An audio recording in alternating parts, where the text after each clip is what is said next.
శ్రీకాళహస్తి నియోజకవర్గానికి YCP MLA అభ్యర్థిగా rush hospital అధినేత ప్రస్తుత ఎమ్మెల్సీ సిపాయి సుబ్రహ్మణ్యాన్ని వైసీపీ ప్రభుత్వం ఖరారు చేయనుందని, అందుకని ఇంతవరకు బియ్యపు మధుసూదన్ రెడ్డికి సీటు ఖరారు చేయలేదని సంచలన వ్యాఖ్యలు చేశారు బొజ్జల సుధీర్ రెడ్డి. శ్రీకాళహస్తి తెలుగుదేశం పార్టీ కార్యాలయం నందు తెలుగుదేశం పార్టీ నియోజకవర్గ ఇన్ఛార్జ్ బొజ్జల సుధీర్ రెడ్డి విలేకరుల సమావేశం నిర్వహించారు.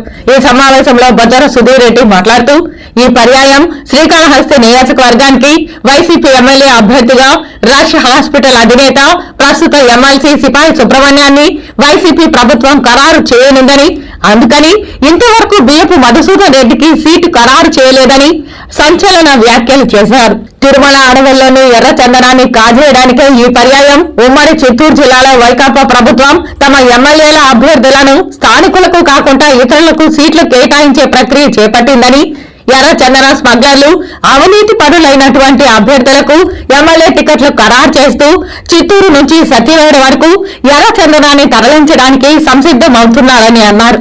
తిరుమలలో ఎర్ర చందనాన్ని స్వాహా చేయడానికి కాకపోతే ఎందుకు ఎమ్మెల్యే అభ్యర్థులను ఒక చోట నుంచి మరో చోట సీట్లు కేటాయిస్తున్నారని ప్రశ్నించారు. స్థానికంగా ఉండే ఎమ్మెల్యేలు అవినీతి పరులా? అందుకే ఉమ్మడి చిత్తూరు జిల్లాలో ఎమ్మెల్యేల అభ్యర్థులను ఒక చోట నుంచి ఇంకో చోటికి మారుస్తున్నారా అంటూ ఆయన జగన్మోహన్ రెడ్డిని ప్రశ్నించారు. వైకాపా ప్రభుత్వం దొంగ ఓట్లను అధిక మొత్తంలో చేరుస్తోందని, మన ఓటర్ల జాబితాలో శ్రీకాళహస్తి నియోజకవర్గంలో 6,300 ఓట్లు, తిరుపతి జిల్లాలో 35,000 దొంగ ఓట్లు ఉన్నట్టు టీడీపీ ఓటర్ లిస్టులో దొంగ ఓట్లు ఉన్నాయని అధికారులకు తెలియజేసిందని అన్నారు. ఇలా దొంగ ఓట్లను నమోదు చేస్తున్న అధికారులను కాకుండా ఈ దొంగ ఓట్ల ప్రక్రియను చేస్తున్న నాయకులపై కేసులను నమోదు చేసి వారికి ఓటు హక్కు లేకుండా చేయాలని వారు ప్రభుత్వాన్ని డిమాండ్ చేశారు. దొంగ ఓట్లను తొలగించాలంటే ఆధార్ కార్డుతో ఓటర్ కార్డును లింక్ చేస్తే దొంగ ఓట్లు తొలగిపోతాయని, కాబట్టి ఎలక్షన్ కమిషన్ ఆధార్ కార్డుతో ఓటర్ కార్డును లింక్ చేయాలని ఆయన ఎలక్షన్ కమిషన్ ని కోరారు.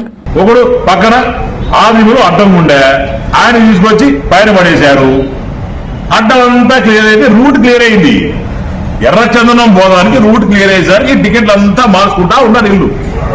ఇది కరెక్టా కాదు అడుగుతున్న ప్రభుత్వం తీసుకొచ్చి వార్త నేర్చుకోవాలని చెప్పి చేసేటట్టే ఉంది. ఇది క్లియర్ కట్ కనిపిస్తా ఉంది.